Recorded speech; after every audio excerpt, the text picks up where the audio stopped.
আরে বাবা, ব্লাউজ ছাড়া সারলে নাউজুবিল্লাহ পড়েন না। আমার বিশ্বাস, যদি সত্যিকার অর্থে ওর দাদি বা নানি বেঁচেই থাকে, যদি বেঁচেই থাকে ওর দাদি বা নানি, ওরা নিশ্চিত কয়েকখান কামড়ের উপর লাগাইছে, যদি বেঁচে থাকে। বরাবর ঠিক কিনা? নানি আর দাদি, স্বামী ছিল অসহায়, বেশি একটা জামা কাপড় দিতে পারে না। এখন গরম প্রচন্ড, ঘরের ভিতরে গেট লাগাই দিয়ে, জানালা লাগাই দিয়ে হয়তো বা নানি বা দাদি ব্লাউজ ছাড়া শাড়ি পরেছিল, হয়তো বা। এটা কি রাস্তাঘাটে না ঘরের ভিতরে? আরে কথা কয় না, রাস্তাঘাটে না ঘরের ভিতরে? তো তুমি বাবু এভাবে কেন বের হলা?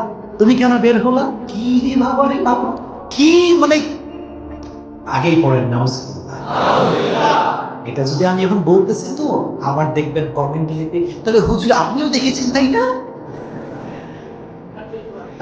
তোমরা পড়ে আর না পড়ে বের হবা, হুজুরদের চোখ পড়লে দোষ হয়ে যাবে, তাই না? আচ্ছা, মুনাফিকি সব বাদ দিতে হবে, কথা বলেন ঠিক না? আজীব তামাশা, একজন নারী যুবতী মেয়ে, কতটা কতটা শিক্ষার অভাব, পারিবারিক শিক্ষা, নিজের শিক্ষার কত। আর একজনকে দেখলাম হাতে মেয়ে না সওয়াল, কিছুই বুঝলাম না। এ কামাল है, এ कौन है? বুঝার কোনো মাধ্যমই না। তো আসলে বড় দুঃখের বিষয় এটা, যে কারা কি প্রতিবাদ করতেছে। হ্যাঁ, আজীব একটা অবস্থা। আমি বললাম যে তুই নারীর অধিকার চাস, তুই আগে নিজে বোঝার ট্রাই কর যে are you boy or girl. আগে তুই জাস্টিফাই কর বাবা।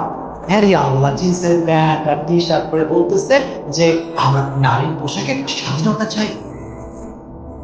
আজীব কথা। শোনেন, যেই পুরুষগুলো এগুলোকে সাপোর্ট দেয়, কি দেয় বলেন, কি দেয়? তারা বলেছে আসলে কোথায়, আমরা চাইলে জিন্সের প্যান্ট পরি, আমরা চাইলে শার্ট পরি, নারীরা কেন পড়তে পারবে না? শোনেন, শেয়াল কিন্তু মুরগির স্বাধীনতা সব সময় চায়।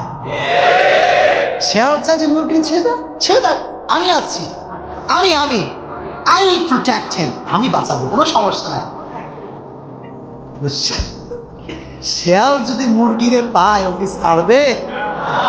আর যারা, যেই পুরুষগুলো এই নারীদেরকে তোমাদের পেছনে হাম হ্যাঁ তোমারে পিছে, এরা কেমন স্বার্থপর জানেন?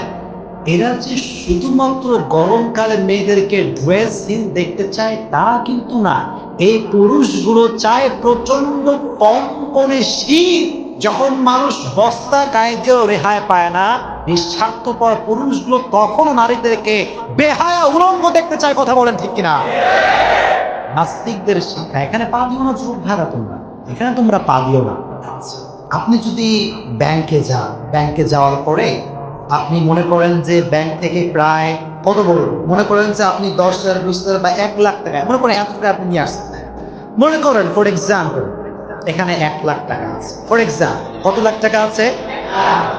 1,00,000 টাকা রাস্তা দিয়ে আসবেন রাত 8টার সময়, এভাবে নিয়ে বাতাস খাইতে খাইতে আসবেন। কথা বলেন, খাইতে খাইতে আসবেন? এটারে নিয়ে না পারে আন্ডার ওয়ারের প্যাকেট ঢুকাই নিয়ে আসবে।